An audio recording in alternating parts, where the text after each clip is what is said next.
Assalamualaikum warahmatullahi wabarakatuh. Perkenalkan, nama saya Wahyu Pratama. Saya mahasiswa Teknik Elektro angkatan 2018 Kampus Indralaya dengan NIM 03041181823006. Di sini saya akan mempresentasikan tentang simulasi antena dipol.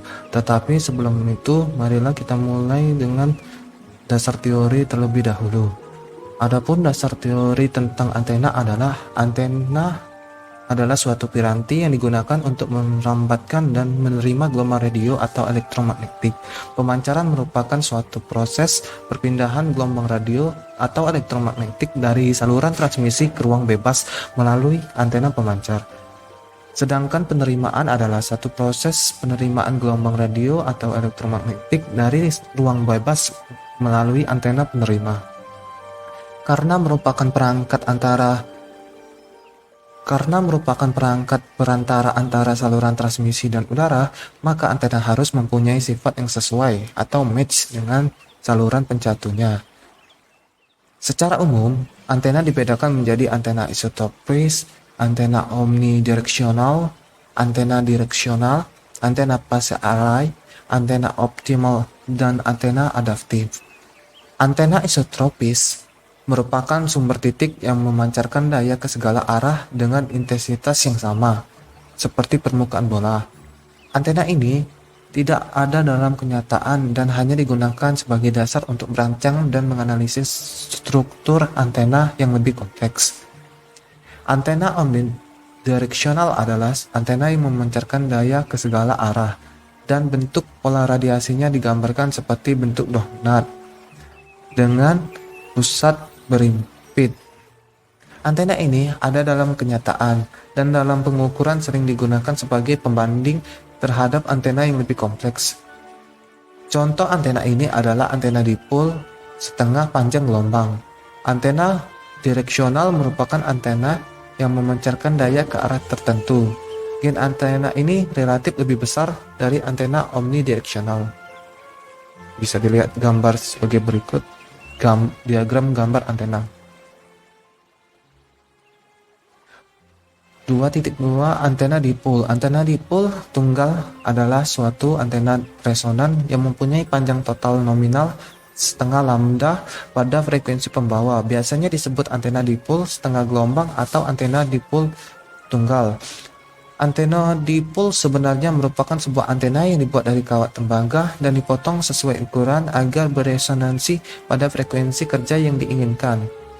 Antena dipol bisa terdiri hanya satu kawat saja, disebut sebagai single wire dipole. Bisa juga dengan dua kawat yang ujung-ujungnya dihubungkan, dinamakan two wire folded dipole.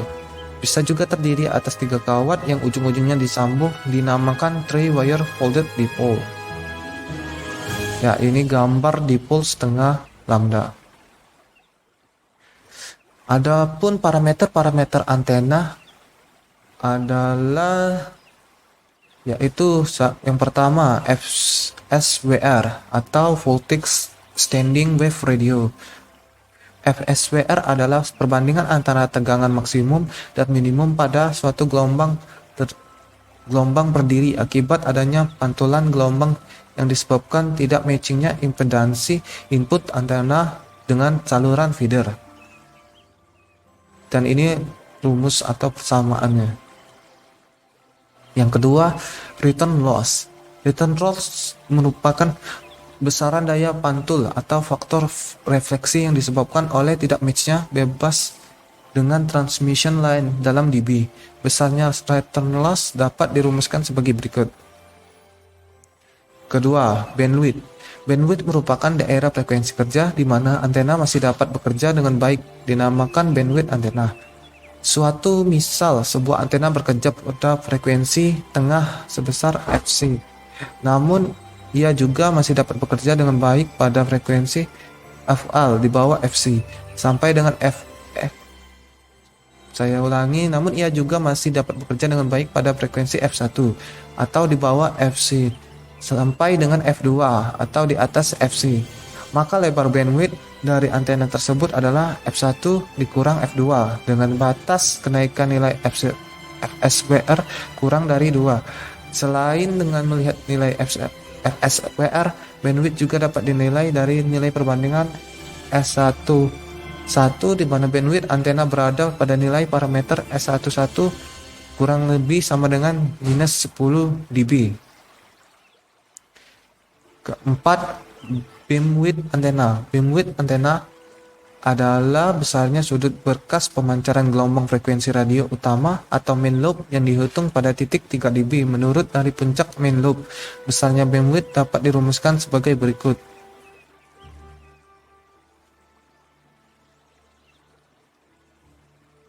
Kelima, pola radiasi. Pola radiasi antena adalah didefinisikan sebagai suatu pernyataan secara grafis yang menggambarkan shift radiasi suatu antena pada medan jauh sebagai fungsi dari arah. Adapun 3 jenis pola radiasi antena yaitu pola isotropis.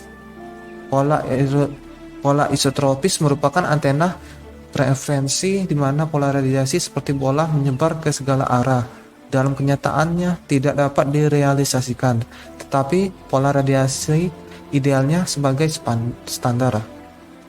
B. Pola end-fire atau direksional.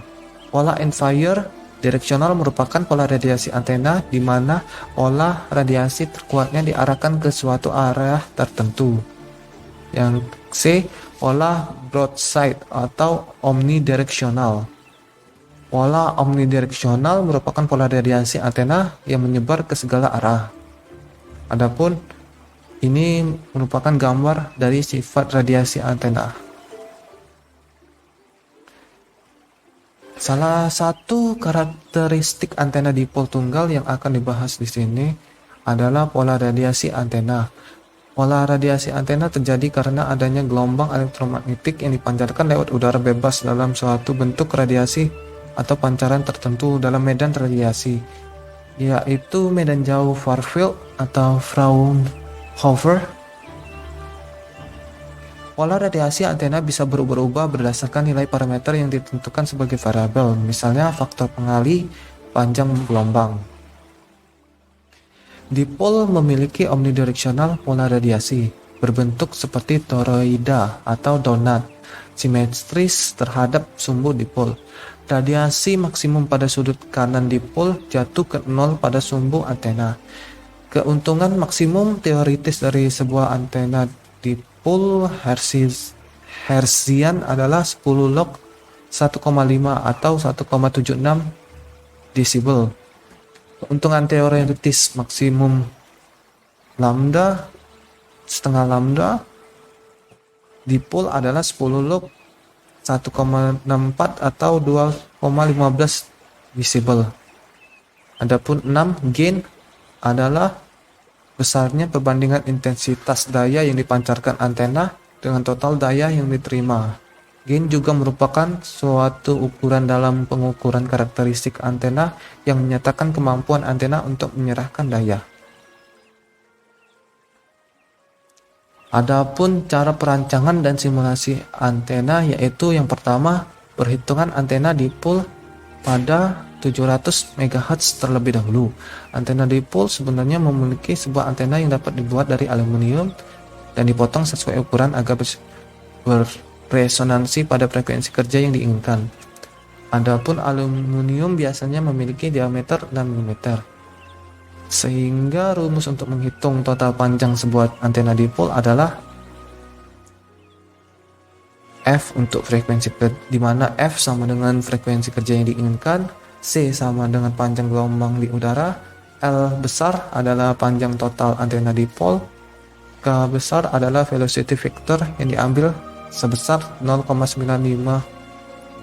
Adapun yang kita akan mau buat atau simulasikan adalah antena dipol pada frekuensi 700 MHz, sehingga lambda sama dengan C dibagi F sama dengan 3 dikali 10 pangkat 8 dibagi 700 dikali 10 pangkat 6, dapatlah hasilnya 0,28 meter.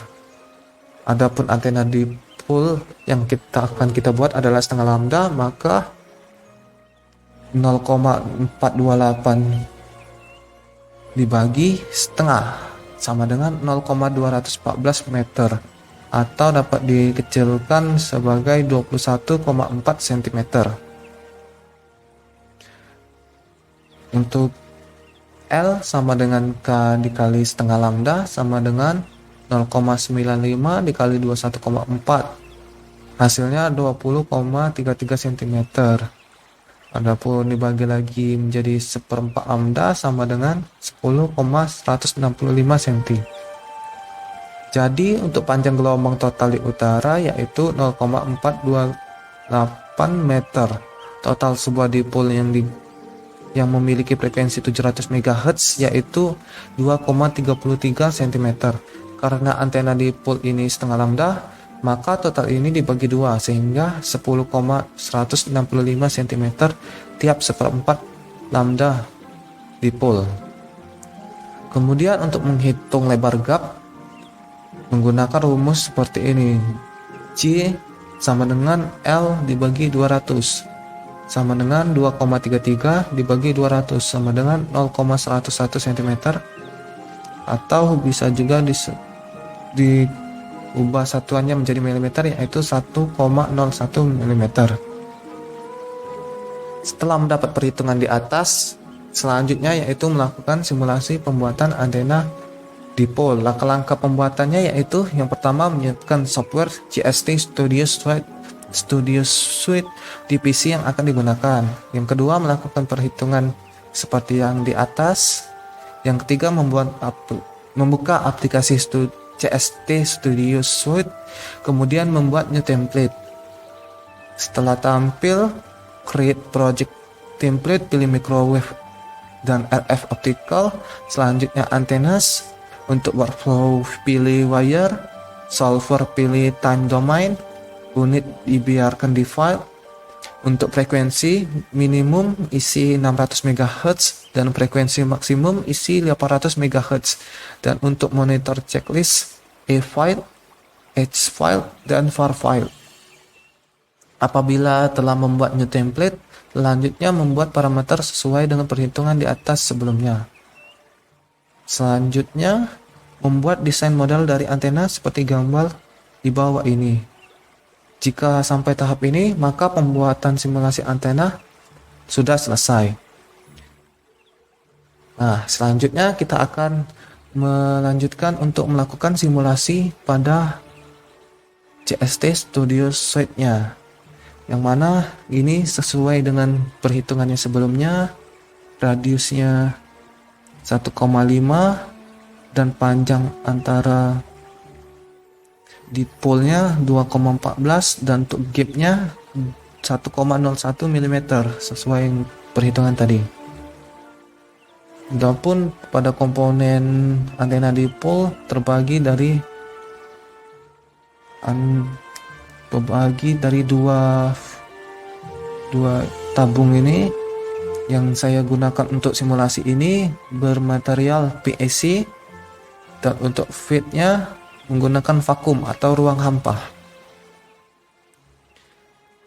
Untuk selanjutnya untuk mengecek dari komponen, untuk mengecek return lossnya yaitu kita akan mengarahkan ke S parameter.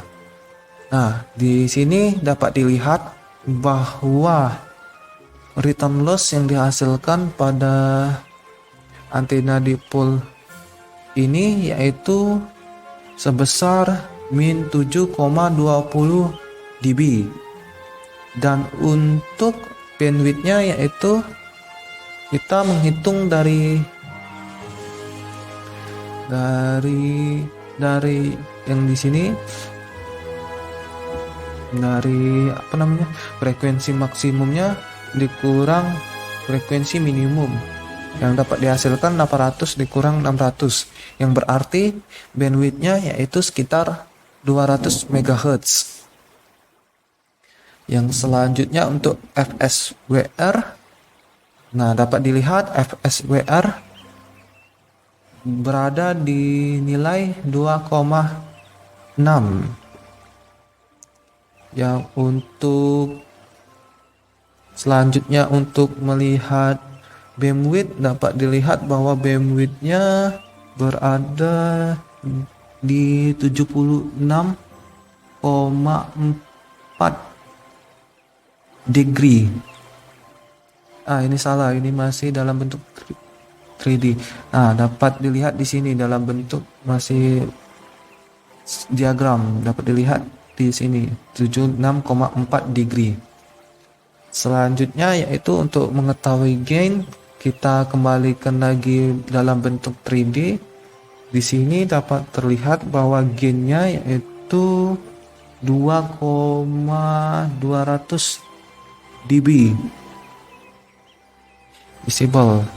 Dan untuk pola radiasi dapat dilihat bahwa ini berbentuk donat atau omnidirectional.